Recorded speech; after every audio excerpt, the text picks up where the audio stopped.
June 16. మా దేవుడు ఆకాశమందున్నాడు.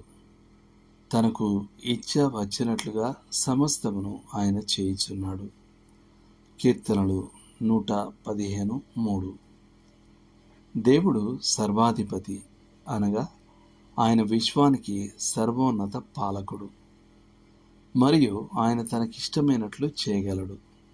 కానీ అలా చెప్పిన తర్వాత దేవునికి ఇష్టమైనది ఎల్లప్పుడూ సరైనదేనని మనం వెంటనే జోడించాలి. ఆయన మార్గం సంపూర్ణమైనది. యెహోవా ఇలా చెప్పినట్లుగా ప్రవక్త అయిన యెషయా ఉదహరించాడు. నా ఆలోచన నిలుచును, నా చిత్తమంతటిని నెరవేర్చుకొందును. యెషయా 46:10. నెబుకద్నెజరుకు తిరిగి బుద్ధి వచ్చినప్పుడు అతను ఇలా అన్నాడు: ఆయన పరలోక సేన ఎడలను భూ నివాసుల ఎడలను తన చిత్తము చొప్పున జరిగించువాడు. ఆయన చేయి పట్టుకొని నీవేమి చేయుచున్నామని ఆయనతో చెప్పుటకు ఎవడునూ సమర్థుడు కాడు. దానియేలు 4:35. అపోస్తలుడైన పౌలు దేవుని క్రియలను ప్రశ్నించే హక్కు మనిషికి లేదని నొక్కి చెప్తున్నాడు. అయ్యో ఓ మనుష్యుడా, దేవునికి ఎదురు చెప్పుటకు నీవెవడవు? నన్నెందుకు ఇలాగ చేసితివని రూపింపబడినది రూపించిన వానితో చెప్పునా? రోమీలకు రాసిన పత్రిక 9:20.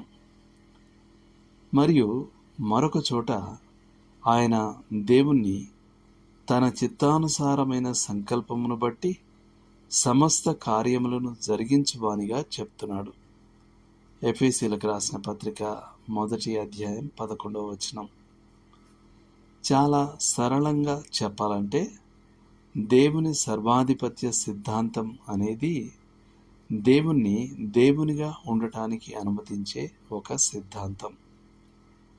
అది నన్ను భయభక్తులతో నింపే ఒక సత్యం. దాని శాఖలన్నింటినీ నేను గ్రహించలేను, కానీ నేను ఆరాధించి పూజించగలను. అది నన్ను ఆయనకు లోబడటానికి కదిలించే ఒక సత్యం. ఆయన కుమ్మరి, నేను మట్టిని. సృష్టి మరియు విమోచన ద్వారా ఆయనకు నాపై హక్కులు ఉన్నాయి. ఏ పరిస్థితులలోనూ నేను ఆయనకు ఎదురు చెప్పకూడదు లేదా ఆయన నిర్ణయాలను ప్రశ్నించకూడదు. అది ఓదార్పుతో నిండిన ఒక సత్యం. ఆయన సర్వోన్నత పాలకుడు కాబట్టి ఆయన తన ఉద్దేశాలను నెరవేరుస్తున్నాడని, అవి తను ఆశించిన ముగింపును చేరుకుంటాయని నాకు తెలుసు.